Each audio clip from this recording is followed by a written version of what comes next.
তো আমরা দেরি না করে শুরু করছি আজকের গুরুত্বপূর্ণ ক্লাসটি। আর আপনি যদি আমার চ্যানেলে নতুন হয়ে থাকেন অবশ্যই সাবস্ক্রাইব করে সাথে থাকবেন, লাইক কমেন্ট শেয়ার করতে ভুলবেন না।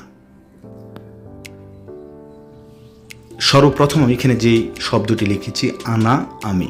আচ্ছা, প্রথম আমার প্রত্যেকটি পেজে 10টি করে শব্দ আছে। আপনারা হয়তো বলবেন যে পাইছি আমি স্ক্রিনশট দিয়ে রেখে দিই। না, এ ভুল করবেন না ভাই।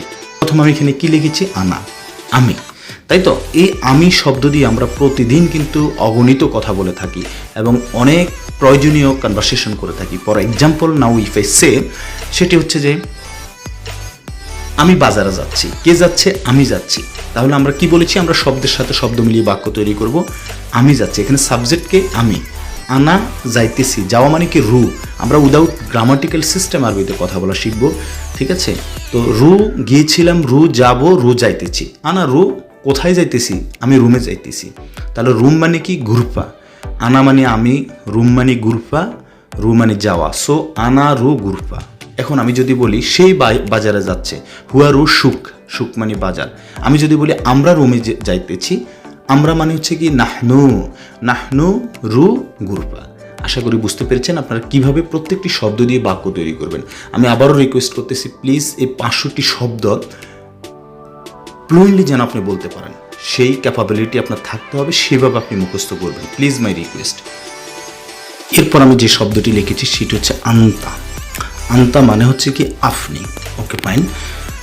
তো আপনি লোক খুব ভালো লোক, বা আপনি খুব ভালো লোক, তাই না? আমরা অনেক সময় এরকম বলে থাকি। তাহলে ভালো মানে কি? জেন, কয়েস, মমতাজ, মেয়া, মেয়া মানে ভালো।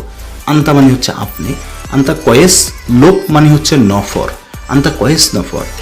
এখন আমি যদি এটাকে নেগেটিভ সেন্টেন্স তৈরি করি তাহলে কি হবে?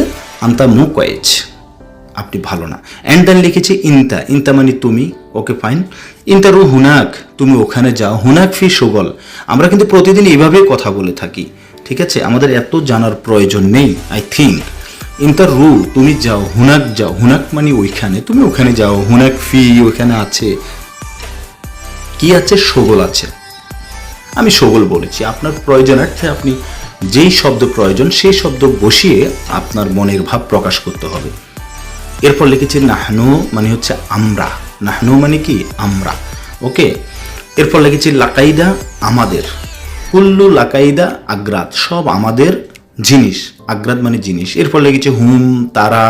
কুল্লু সবাই, সব, মোট। হাবিবি বা সাদিক মানে বন্ধু। আখই মানে হচ্ছে ভাই।